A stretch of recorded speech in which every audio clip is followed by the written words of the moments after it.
स्नान भी रोज करो, भोजन भी रोज करो, बुआरी झाड़ू भी रोज लगाओ।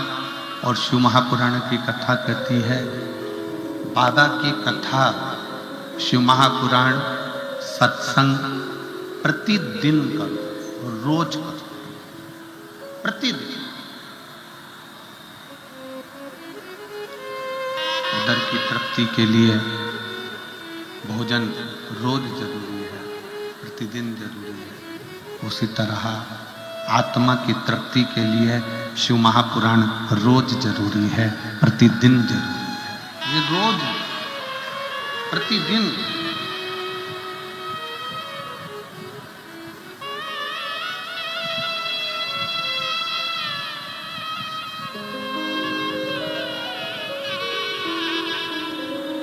अभी सूरत की कथा में एक बात कही थी,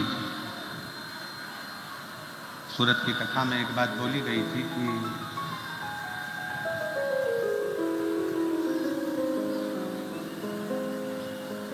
सूरत की कथा में कहा था, आप 24 घंटे भगवान का पूजन करें ना करें,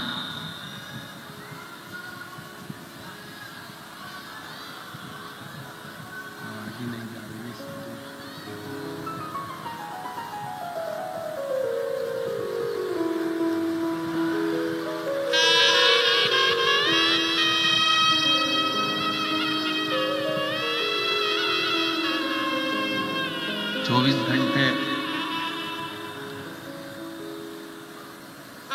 आप भगवान का पूजन करें ना करें,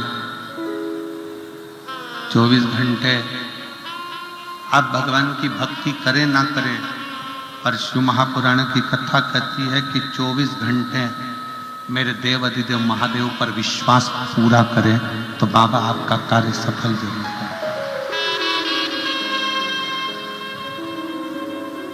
24 घंटे विश्वास शिव पर होना बहुत जरूरी है।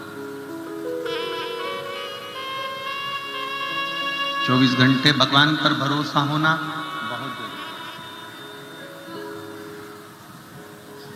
और भरोसा भी थोड़ा बहुत नहीं, भरोसा भी पूर्ण, विश्वास भी पूर्ण, भरोसा भी पूर्ण।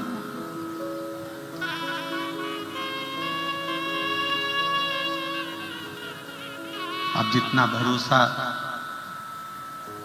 एक पत्नी कहती है कि मेरा पति मुझे बंदूक से मार नहीं सकता क्योंकि वो मेरा पति है, वो मेरा पति है, वो मुझे मार नहीं सकता। इतना ही भरोसा आप अपने उस परमात्मा पर करें कि वो भी हमें मुसीबत से निकालेगा जरूर, हमें मुसीबत में ढकेल नहीं सकता, हाथ पकड़कर हमें बाहर करेगा, ये निश्चित, वो निकाल सकता।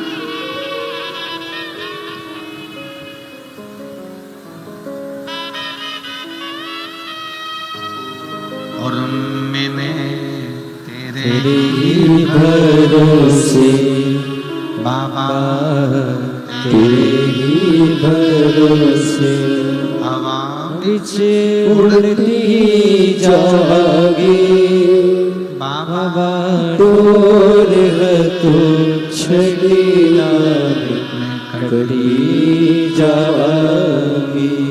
भोले मैं तेरी पतन शंभू, मैं तेरी पतन हवा विच उड़ती जागी बाबा, डोर तो छड़ीना में कटी जागी।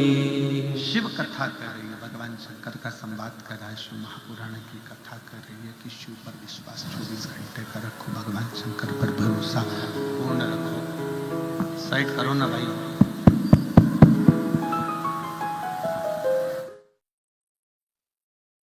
चौबीस घंटे का, 24 घंटे।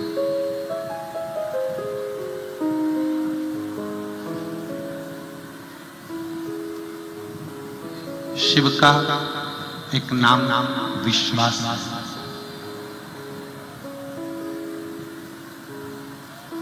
शिव जी का नाम ही विश्वास। रामचरितमानस में तुलसी बाबा ने लिख दिया कि शंकर विश्वास रूपिण। शिव जी का एक नाम विश्वास। के ऊपर का कुछ भी नहीं बढ़ रहा, जैसा है वैसा कि वैसा ही श्लोक की श्लोक। तुम्हें आवाज आ रही है ऊपर?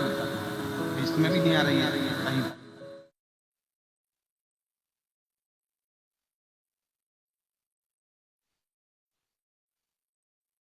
विश्वास, विश्वास, शंकर को विश्वास कहा, शिव को भरोसा कहा। शंकर भगवान को विश्वास कहा। शिव महापुराण की कथा में एक बात आती है कि आप सती मैया से एक विश्वास हमें समझी थी, माता सती।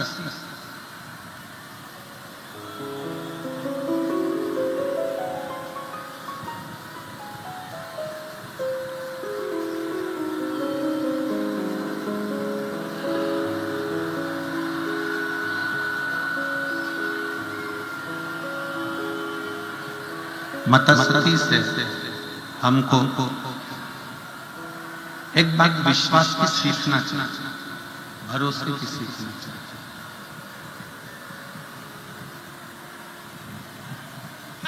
जिस समय पर माता सती अपने पिता दक्ष प्रजापति के यहाँ गई,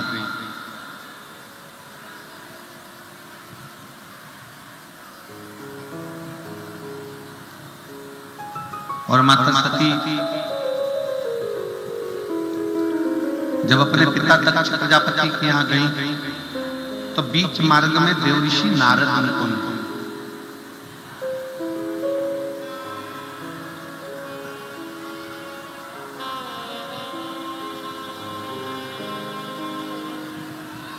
देवऋषि नारद जी ने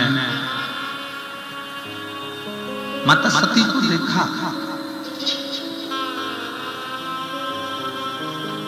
और देवऋषि नारद माता सती को देखकर थोड़ी देर उनके सामने खड़े होकर श्रीमन नारायण श्रीमन नारायण श्रीमन नारायण श्रीमन नारायण श्रीमन नारायण कहने लगे।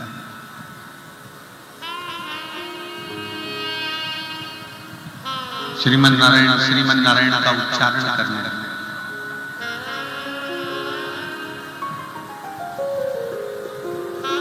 अब सामने माता सती है, देवऋषि नारद, दोनों सामने। सती मैया भी है और देवऋषि नारद, दोनों आमने सामने, दोनों सामने।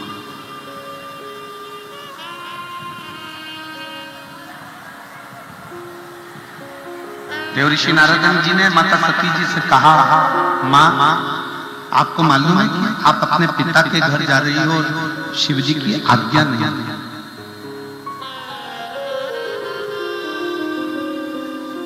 भगवान शंकर की आज्ञा नहीं है, शिव जी का आदेश नहीं है, और आप अपने पिता के घर जा रही हैं। माता सती ने कहा, गुरु का दरवाजा, पिता का दरवाजा, शिव का दरवाजा ये हमेशा खुला रहता है।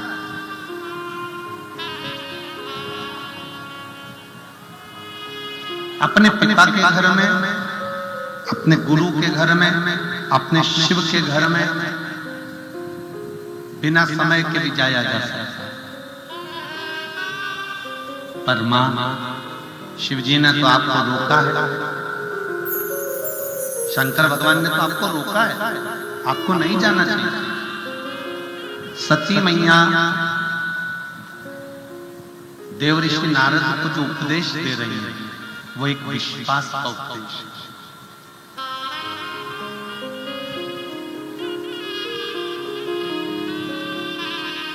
और जितने इस कथा को आस्था चैनल के माध्यम से सुन रहे हैं, जितने फेसबुक यूट्यूब पर सुन रहे हैं, जितने इस महाराष्ट्र की पवित्र भूमि साकरी में बैठकर इस कथा का रसतत्व ग्रहण कर रहे हैं, वो अपने अंदर इस बात को उतारें। माँ, आपको भगवान शंकर ने मना करा है जाने के लिए, आप फिर भी जा रही हो, उसका कारण क्या?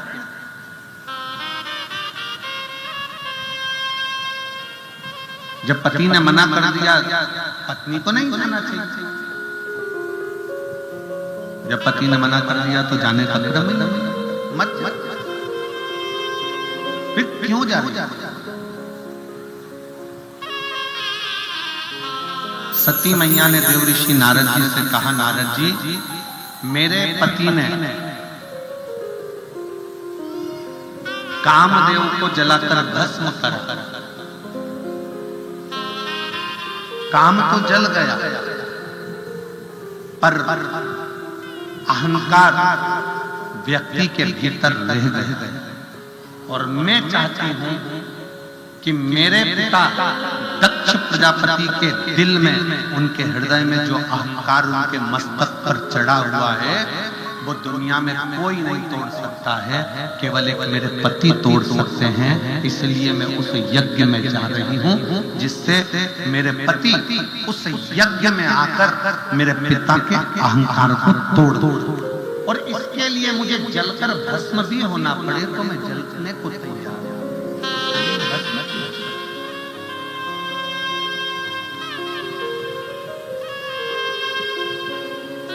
के लिए मुझे अगर जलना पड़े, भस्म होना पड़े तो मुझे कोई दिक्कत नहीं। पर अहंकार, अभिमतता, अहम व्यक्ति को बर्बाद कर देती है। अभिमतता, अहम अहंकार व्यक्ति को बर्बाद कर देती है।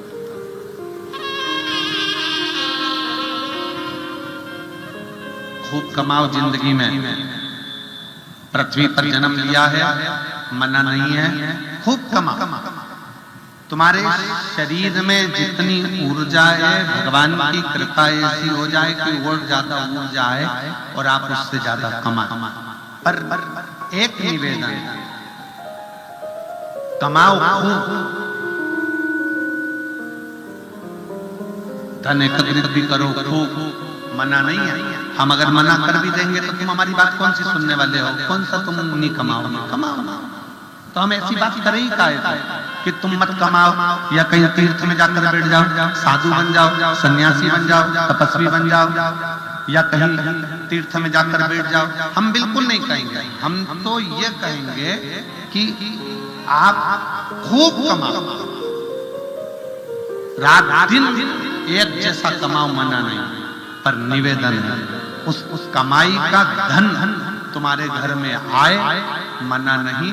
पर वो कमाई के धन के साथ तुम्हारे घर में अहंकार नहीं आना चाहिए, तो समझ लो कि तुम्हारा कमाया गया।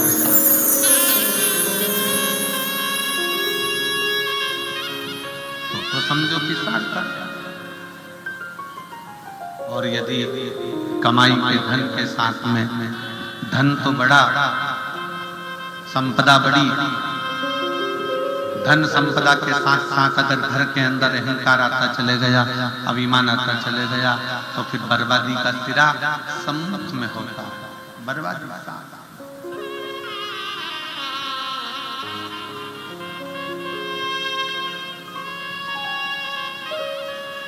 रतन, चार चीजें हैं, चार चीजों की कीमत आपको मालूम होगा।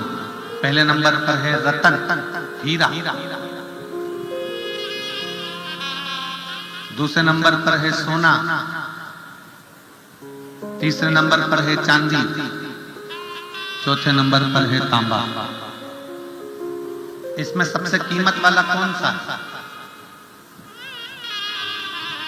पहले नंबर पर है हीरा, दूसरे नंबर पर है सोना, तीसरे नंबर पर है चांदी, चौथे नंबर पर है तांबा। इसमें सबसे ज्यादा कीमत वाला कौन सा है?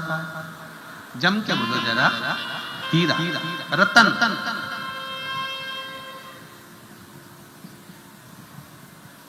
पहले नंबर पर है रतन, हीरा, जिसकी कीमत बहुत है। फिर सोना, चांदी और तांबे में कीमत वाला कौन है? सोना। उसके बाद चांदी, फिर चार बताए हैं, रतन, सोना, चांदी, तांबा। उसी तरह चार अवस्था है, बचपन, जवानी, अधेड़ी और बुढ़ापा। बचपन मतलब हमारा जीवन रतन की तरह, हीरा, कीमत वाला।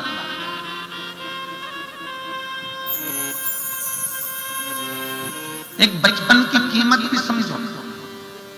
संत नामदेव जी महाराज 4 वर्ष की अवस्था में सत्संग में लग गए थे। संत तुकाराम जी 6 वर्ष की अवस्था में सत्संग में लगे। संत तुकाराम जी 5 वर्ष की अवस्था में सत्संग में लग गए।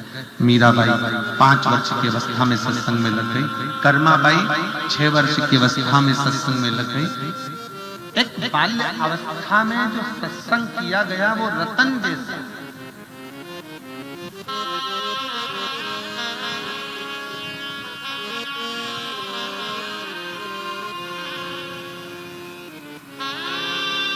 वो रत्न की तरह। जवानी सोने की तरह, अधेड़ी चांदी की तरह और बुढ़ापा तांबे की तरह। अब इसमें 2 कीमती हैं, एक आपका बचपन और दूसरे नंबर पर है आपकी जवानी। ये 2 इतनी कीमती है कि बचपन रतन को, हीरे को, रतन को, हीरे को जितना संभाल कर रखोगे, जितना संभाल कर रखोगे, उतना वो रतन चमकता रहेगा और आगे चलकर कुछ ना कुछ एक और कीमत वाला बन जाएगा। दूसरे नंबर पर है सोना। सोना मतलब आपकी जवानी। इस जवानी में जितना कंट्रोल कर सोने को इधर उधर नहीं पटका जाता, सोने को इधर उधर ले जाकर नहीं डाला जाता, सोने को बीच चौराहे पर ले जाकर नहीं पटका जाता, सोने को तिजोरी में, अलमारी में, लाकर में रखा जाता है, गले में पहना जाता है, कानों में पहना जाता है, हाथों में पहना जाता है, मस्तक पर चढ़ाया जाता है। सोने को आप अपने तन पर धारण करते हो, हीरे को आप अपने तन पर धारण करते हो और वो कीमत वाला है। रतन माणिक कीमत वाले हैं, उसको संभालना है। जवानी सोना ये कीमत वाला है, इसको संभालना। और थोड़ी सी कीमत जिसकी घट जाती है वो चांदी, पांव की पायल, अधेड़ी,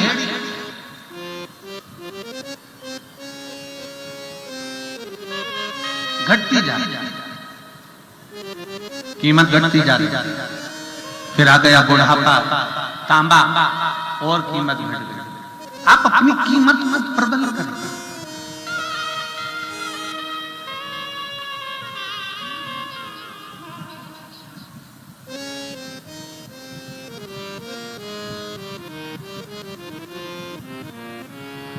मैंने मानव रतन तुझको हीरा दिया, मैंने मानव रतन तुझको हीरा दिया, तू गवाए तो मैं क्या करूं, तू यूं ही गवाए तो मैं क्या करूं। मैंने मानव रतन तुझको हीरा दिया, मैंने मानव रतन तुझको हीरा दिया, तू यूं ही गवाए तो मैं क्या करूं। कितना कीमत वाला दिया है ये शरीर, कितना कीमत।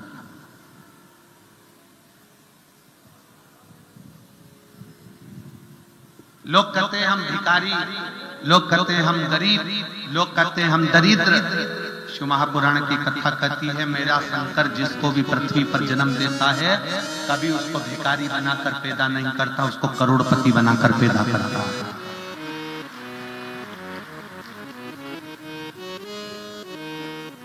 कमल का पुष्प कीचड़ में होता है, सच्चा हीरा कोयले की खदान में होता है, सोना पहाड़ और खदान से निकलता है।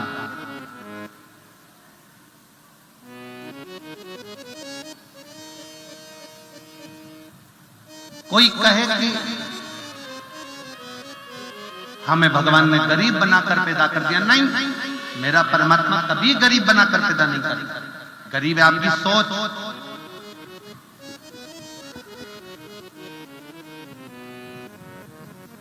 गरीब आपकी सोच है। जिस दिन तुम्हारे पास में 10 रुपए हैं और उस 10 रुपए में से 1 रुपया निकाल कर तुम किसी भूखे को अगर भोजन करा देते हो, एक बिस्कुट भी खिला देते हो, समझ लेना उस दिन तुम गरीब नहीं हो, सेठों से भी बड़े सेठ हो, क्योंकि तुमने किसी को दिया। तुम्हारी देने की आदत तुमको सेठ बना दी और तुम्हारी लेने की आदत तुम्हें भिखारी बना दी।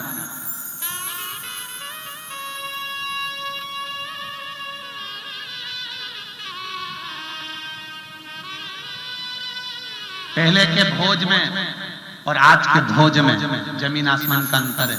पहले के समय में भोजन करने बैठते थे, शादी में पंगत लगती थी, पट्टी बिछती थी, उस पे बिठा दिया जाता था, सामने वाला आता था, पत्तल लगाकर खुद आता था, पत्तल लगाता, थाली लगाता, सामने वाला आता, गुलाब जामुन रख कर जाता, रसगुल्ला रख कर जाता, पूड़ी रख कर जाता, सब्जी रख कर जाता, रायता रख कर जाता। आज पहले के समय में देने वाला खुद आता था। आज के जमाने में संसार में इन विदेशियों ने सबको भिखारी बना दिया। हाथ में प्लेट पकड़ा दी और बफेट के सामने दे दे भैया, दे दे भैया, भिखारी। अब ईमानदारी से बोलना, जितने सांकरी के भक्त यहाँ पर बैठे हुए हैं, ईमानदारी से बोलो, बफेट की टेबल के पीछे जो वेटर खड़े हैं और तुम्हारे हाथ में हीरे की चूड़ी, सोने के जेवर और बनारसी साड़ी और तुम्हारा पति लाखों कमाने वाला और सामने वेटर खड़ा है और तुम प्लेट लेके 1 गुलाब जामुन दे दे भैया।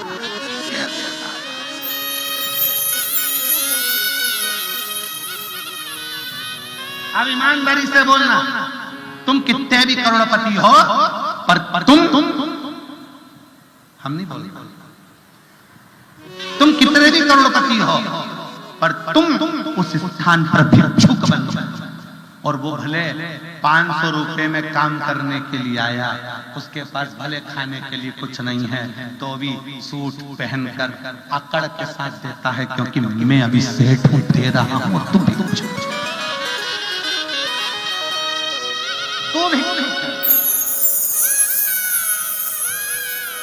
मेरा परमात्मा किसी को भिखारी बनाकर नहीं पैदा करता, मेरा परमात्मा किसी को भिक्षुक बनाकर पैदा नहीं करता। मेरा परमात्मा तो देता है। आपको वो हीरा बनाकर पैदा करा है, मेरे परमात्मा ने आपको संसार में ऐसा पैदा करा है कि आप अपनी कीमत जिस दिन जान गए, उस दिन तुम्हारे जीवन की सार्थकता सिद्ध हो।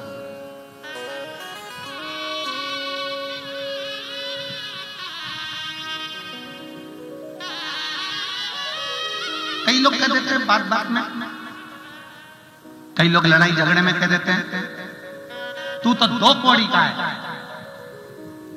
किसी को लड़ाई में कह दिया तू 2 कौड़ी का है, और वो जो व्यक्ति है वो लड़ने बैठ गया कि तूने मुझे 2 कौड़ी का कह दिया। अरे भगवान को धन्यवाद देना कि वारे प्रभु, इसकी निगाह में 100 कौड़ी के लोगों को छोड़कर उसने 2 कौड़ी वाले को तो देखा। 100 कौड़ी के लोगों को छोड़कर कम से कम 2 कौड़ी के व्यक्ति को तो देखा। मतलब इसकी दृष्टि में मैं 2 कौड़ी का हूं, तो परमात्मा तेरी दृष्टि में तो मैं 100 कौड़ी का ही हूं। ये निश्चित है, ये निश्चित है। आप देख के आए।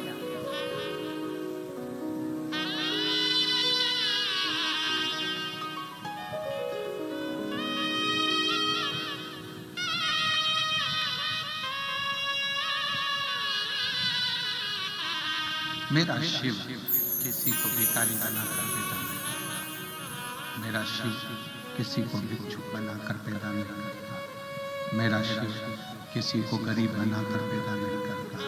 मेरा शिव किसी को दरिद्र बनाकर पैदा नहीं करता।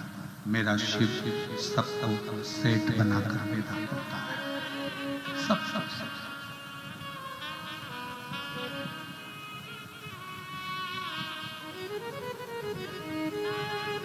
एक परमात्मा की निगाह में जन्म लेने वाला मनुष्य सेठ है। उसी तरह से जैसे एक माँ की निगाह में उसका बेटा राजकुमार है। संसार में जितनी माँ है ना, इसका बेटा चाहे वो काला हो, पीला हो, चाहे वो आंख से बेकार हो, मुंह से बेकार हो, हाथ से विकलांग हो, चाहे पांव से विकलांग हो, तो भी एक माँ की निगाह में उसका बेटा राजकुमार ही रहेगा।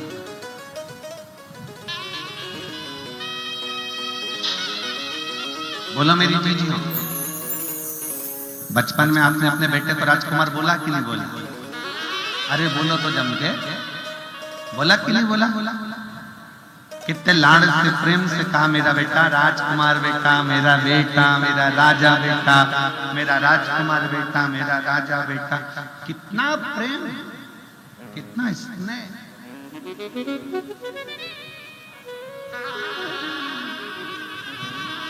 प्रत्येक माँ की निगाह में उसका बेटा राजकुमार होता है। उसी तरह प्रत्येक संसार के जीव को जन्म देने से पहले उस परमात्मा की निगाह में उसका जन्म देने वाले एक एक जीव को परमात्मा अपना बेटा मानकर करोड़पति अमीर बनाकर ही भेजता है। गरीब नहीं, गरीब नहीं।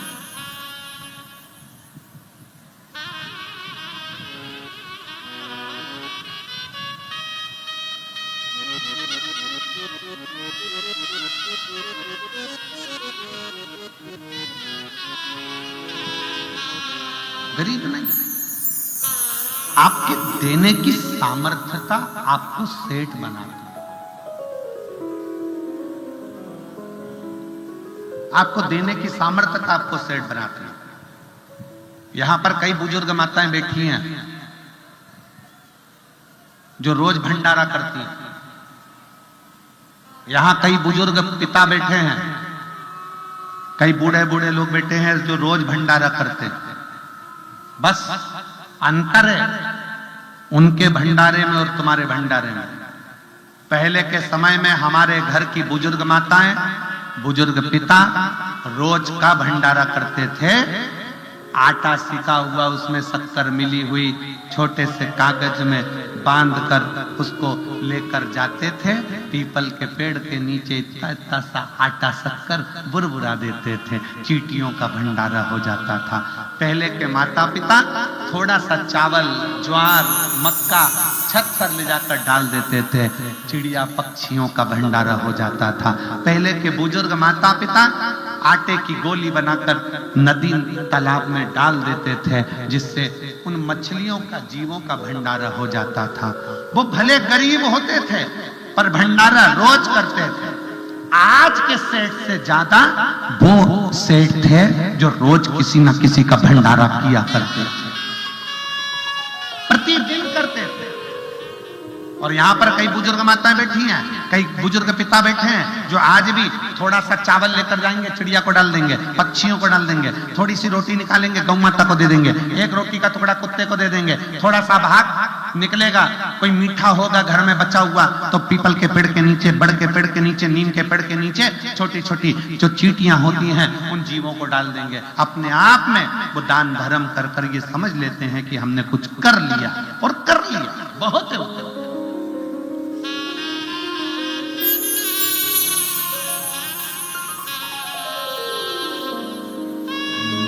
मानव जन्म तुझको ही याद दिया, तू यूं ही गवाए तो मैं क्या करूं। मैंने मानव जन्म तुझको ही याद दिया, तू यूं ही गवाए तो मैं क्या करूं। तू व्यर्थ गवाए, तो मैं करूं तो करूं क्या।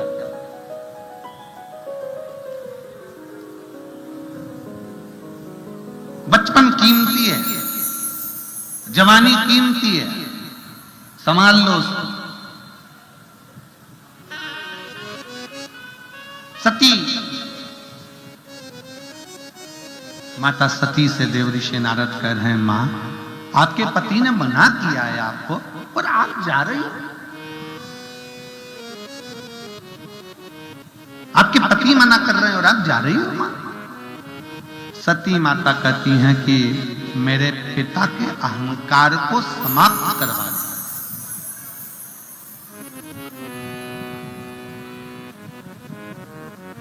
भीतर का अभिमान, और बहुत ध्यान देना, थोड़ा सा लोगों को बुरा लग सकता है, हो सकता है हमारी बात का, पर बुरा लग जाए तो लग जाने दो, पर बात हृदय तक पहुंचना चाहिए।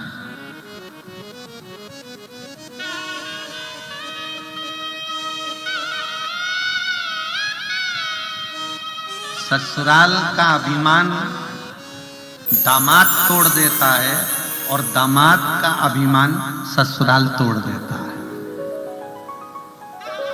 कैसे? अर्जुन को अहंकार आ गया था,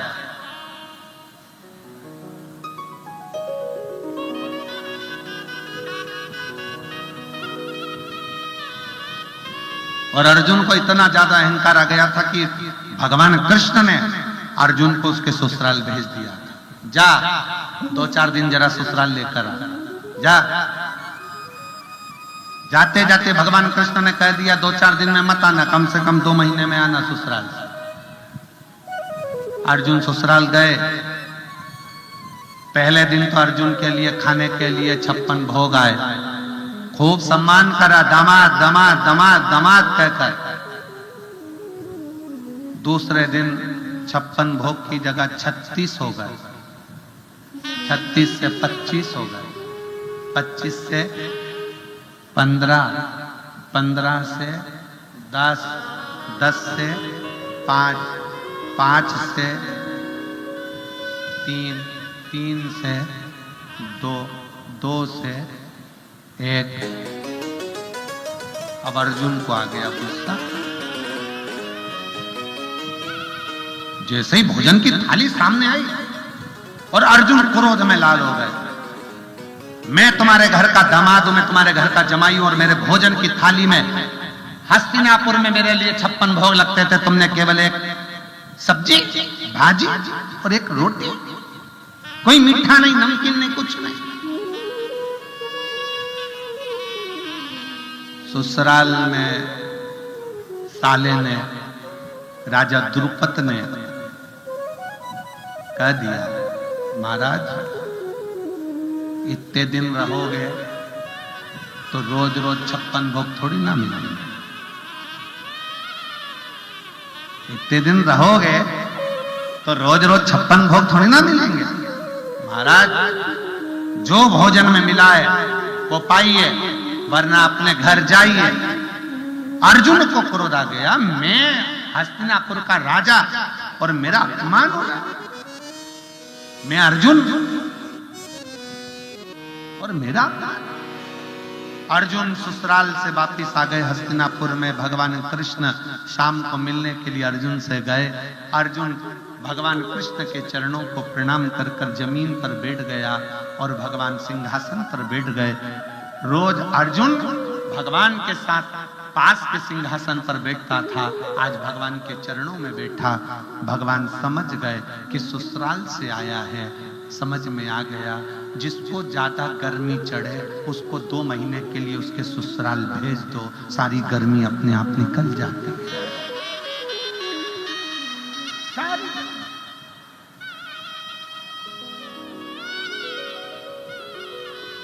पहली बार में जाओगे तो साला बात करेगा, साली बात करेगी, सास बात करेगी, ससुर बात करेंगे, रिश्तेदार बात करेंगे।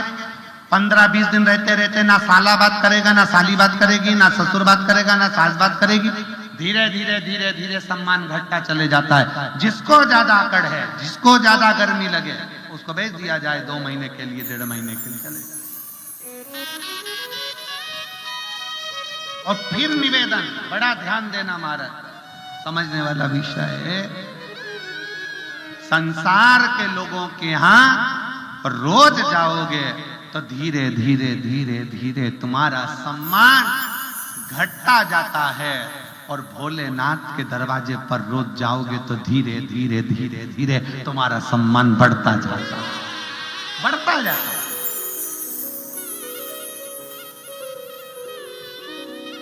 परिवार में, नातों में, रिश्तों में, कुटुंब में, कबीले में, संबंधों में तुम्हारा सम्मान रोज जाने पर घटेगा, पर शंकर की कथा में, शंकर के मंदिर में रोज जाने से तुम्हारा सम्मान बढ़ेगा, घटेगा नहीं। परिवार में घटेगा, रिश्तों में घटेगा, नातों में घटेगा, रोज रोज जाओगे तो घटेगा, पर शंकर की कथा में रोज जाओ, सम्मान बढ़ता चले जाएगा। जो लोग 5, 6, 7 पंडाल कथा सुनने वाले हैं, वो जब कथा के पंडाल में आते हैं तो पंडाल लगाने वाले हुए या व्यवस्था करने वाले हुए उनको पहचान जाते हैं। और काकी फिर आ गई तो, अरे भैया मेरे 4 पंडाल हो गए, अभी तो मैं 7 सुनूंगी। 7 सुनोगी? अच्छा बैठो बैठो। उनके लिए आगे व्यवस्था हो जाती है, उनकी पहचान बढ़ती चली जाती है।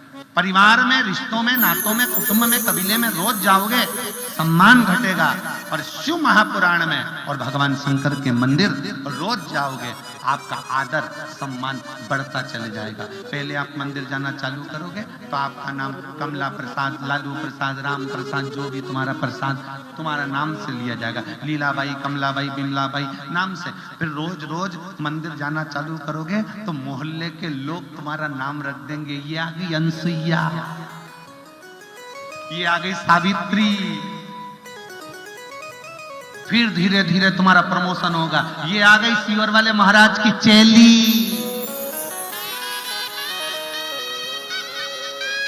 फिर नाम चेंज होगा, फिर नाम चेंज होगा। ये तो शंकर जी की भक्त है रे, शिव जी की इतनी भक्ति करती है, ऐसे ऐसे भजन गाती है, इतने अच्छा मंदिर में श्रृंगार करती है। अब तुम्हें लोग शिव भक्त के नाम से जानने लगेंगे। ये प्रमोशन है अपना, ये प्रमोशन है, ये शिव भक्त है।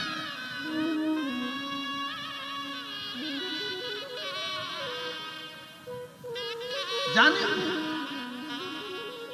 धीरे धीरे परिवार में, नातों में, रिश्तों में, कुटुंब में, कबीले में, संबंधों में थोड़ा थोड़ा सम्मान घटता जाता है रोज मिलने पर शंकर से रोज मिलने पर सम्मान घटता नहीं है। शंकर से रोज मिलने पर सम्मान बढ़ता चलता है,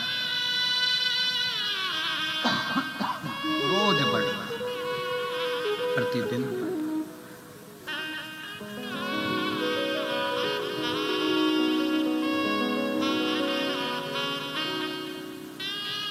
बहुत ध्यान देना, बच्चे का जन्म का नाम दूसरा होता है और बड़ा होता है तो नाम दूसरा हो जाता है। बच्चे का नाम दूसरा है, माँ उसको लल्लू, कल्लू, पप्पू, मुन्ना कुछ भी कहकर पुकार लेती है। बच्चा बड़ा हुआ, नाम चेंज, नाम बड़े होने पर तुम्हारा नाम बदल जाता है। उसी तरह शंकर के मंदिर रोज रोज जाना चालू कर दो, तुम्हारा भी नाम बदल जाएगा। लोग तुम्हें नाम से नहीं, मेरे भोले बाबा के भक्त के नाम से जानना प्रारंभ कर दो। नाम चेंज।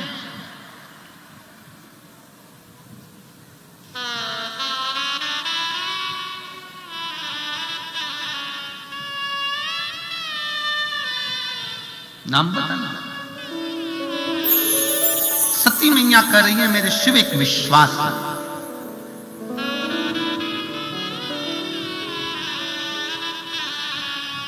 सती सती मैया कर रही है शंकर विश्वास भरोसा। आप अपने पति के मना करने पर भी जा रही है अपने मायके? हाँ, मेरे पिता का अहंकार मेरे शिव ही तोड़ सकता।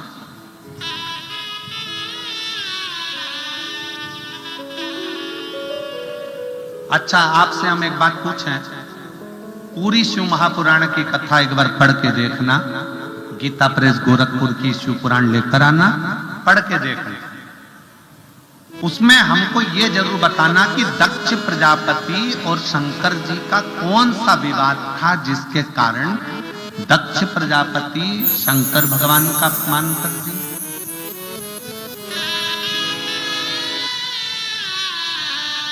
दक्ष प्रजापति भगवान शिव जी का अपमान कर दिया। कौन सा विवाद था? उस विवाद को हमें बताओ एक बार कि शंकर भगवान की और दक्ष प्रजापति का झगड़ा कौन सा था, कौन सी लड़ाई थी जो दक्ष प्रजापति शंकर भगवान से इतना बैर करते थे, उनका अपमान कर दिया, उनको अपशब्द कर दिया। झगड़ा कौन सा था? कोई झगड़ा नहीं। शंकर भगवान का और दक्ष प्रजापति का कोई झगड़ा नहीं था। केवल थोड़ा सा फिर कहेंगे, कटोरी में विष आ गया, तुमने पी लिया तो तुम अकेले मरोगे, पर कान में कोई दूसरा विष निंदा का भर जाता है तो व्यक्ति अकेला नहीं मरता, पूरे परिवार को लेकर मरता है। पत्नी के कानों में विष डाल दिया पति के प्रति, पति भी गया पत्नी भी गई। पति के कानों में विष डाल दिया पत्नी के प्रति, तेरी पत्नी ऐसी है, मार्केट में दिखी, वो हुआ, ऐसा हुआ, वह हुआ। तुम्हारा पति मुझे गार्डन में दिखा, किसी के साथ बैठा था, गाड़ी पर किसी को लेकर जाना था, विष घोल दिया गया। तुम्हारी बहन ऐसी थी, तुम्हारा भाई ऐसा था, तुम्हारे दादा ऐसे, तुम्हारे पिता ऐसे, तुम्हारे पिताजी ने छोटे भाई को इतनी जायदाद दे दी, तुझे कुछ नहीं दिया, विष भर दिया। बाजार में मिलने वाला विष केवल एक व्यक्ति को मारता है और मोहल्ले में रिश्तेदारों में ना जाने कौन सा एक विष कानों के अंदर घोल दिया जाता है जिससे पूरा परिवार मर जाता है। पूरा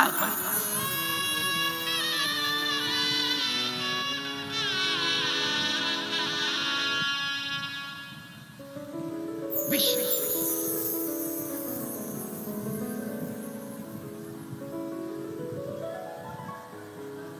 एक बहुत अच्छा एक साहूकार का एक बेटा था, बड़ा अच्छा, बहुत अच्छा, शंकर का बड़ा भक्त था, शिव जी की भक्ति बहुत करता था। पर उसी नगर में जहां साहूकार रहता था, साहूकार का लड़का रहता था, उसी नगर में एक बहुत सिद्ध एक साधु रहते थे। अब साहूकार का लड़का शंकर जी के मंदिर में जाकर झाड़ू लगाना, पोछा लगाना, भजन करना, कीर्तन करना, मंत्र जाप करना, नाम जाप करना, स्मरण करना। पूरे गांव के लोग जितना साधु को नहीं पूछते, उससे ज्यादा साहूकार के लड़के को पूछते। साहूकार का लड़का आता, लोग उसका आदर करते, सम्मान करते, सत्कार करते। अब साधु को बड़ा बुरा लगने लगा। साधु के मन में बड़ा भाव आने लगा कि बताओ, हमारा तो सम्मान, हमारा सत्कार, हमारा आदर सब खत्म हो गया, यहां तो ये साहूकार के लड़के को लोग पूछने लगे। करा क्या? एक दिन साहूकार का लड़का जब मंदिर में लगा हुआ था तो साधु ने एक सत्संग का आयोजन करा और उस सत्संग में सबके सामने कह दिया कि साहूकार का लड़का तो एक मंदिर के अंदर किसी एक लड़की के साथ, एक स्त्री के साथ गलत संबंध में था। पूरे नगर में बात फैल गई, पूरे नगर।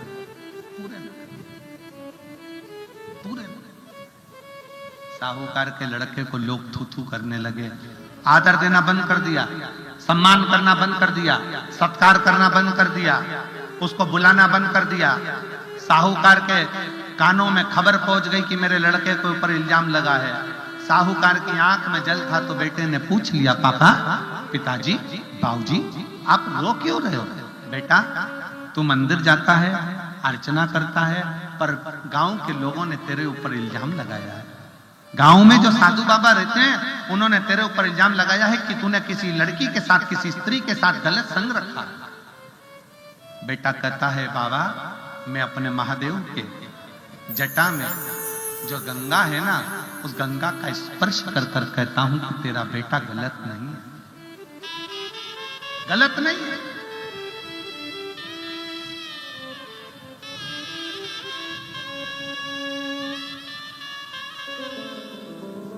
सूचना गई।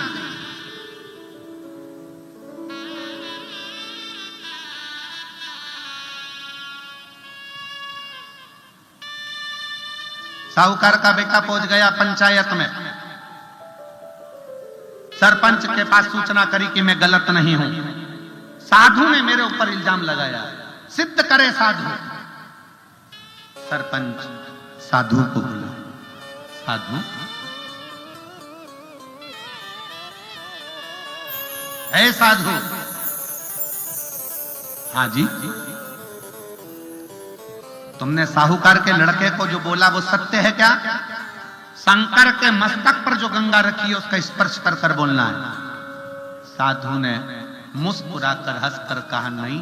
साधु बोला, साहूकार का लड़का ऐसा नहीं है, वो तो मैंने ठिठोली में, हंसी में ऐसे ही अपने मन से कह दिया था कि साहूकार का लड़का ऐसा है। मैं क्षमा मांगता हूं। साधु कहता है, मैं क्षमा मांगता हूं साहूकार के लड़के से कि मैंने हंसी उड़ाने के लिए, उसकी प्रतिष्ठा ऊंची जा रही थी तो उसको खींचने के लिए उस पर इल्जाम लगाकर उसको नीचे दबाना चाहता। मुझे क्षमा कर दो, और मेरे लिए अगर कोई दंड है तो वो दंड मुझे दे दिया जाए।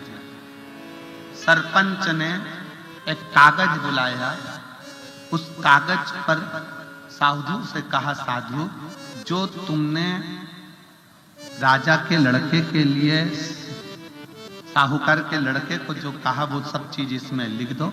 लिख दिया। सरपंच ने उसको फाड़ा, टुकड़े टुकड़े कर कर साधु को देकर कहा कि अब इसे फेंक दो। साधु ने उसको फेंक दिया। दूसरे दिन पंचायत लगी, साधु को बुलाया गया, आओ, तुम कहते हो कि मैंने तो हंसी में कहा था। साधु, जो कागज के टुकड़े तुमने कल फेंके थे फाड़ कर, वो सारे के सारे वापिस लेकर आओ, नहीं तो तुम्हें मृत्यु दंड मिलेगा। साधु ने कहा, साधु बोले कि वो कागज के टुकड़े तो हवा में उड़ गए होंगे, कहां से बीन कर लाऊंगा, कैसे बीन कर लाऊंगा, मुझे क्षमा कर दो, मैं कैसे ला सकता हूं। बस सरपंच ने कहा, सुनो साधु, किसी के लिए भी आप शब्द बोलो ना तो पहले मन में तोल लिया करो। जैसे कागज के टुकड़े बिखर जाते हैं, हवा में उड़ जाते हैं, फिर वापिस नहीं आते, उसी तरह किसी के लिए आप शब्द कह दिया, वो भी तो दुनिया के लोगों में पहुंच जाता है और उसका दोष आखिरी में व्यक्ति को भोगना पड़ता है।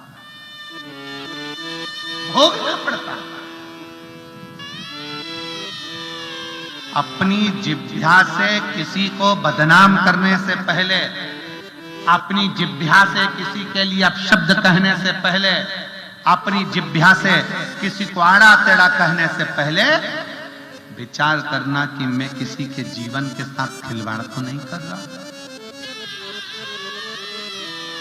अपने मोहल्ले की लड़की, अपने मोहल्ले का लड़का, अपनी सोसाइटी की लड़की, अपने सोसाइटी का लड़का, अपनी कॉलोनी की लड़की, अपने कॉलोनी का लड़का, और हम विचार गलत बना लेते हैं। कोई ने बात करी, विचार गलत आ गया, किसी की बहू ने बात करी, विचार गलत आ गया, किसी के लड़के ने बात करी, विचार गलत आ गया, और हमने 4 लोगों में जाकर कह दिया, और धीरे धीरे धीरे धीरे वो पूरे नगर में, पूरे मोहल्ले में फैलता चले गया। लोगों के मन में गलत सोच आती चली, गलत विचार आते चले।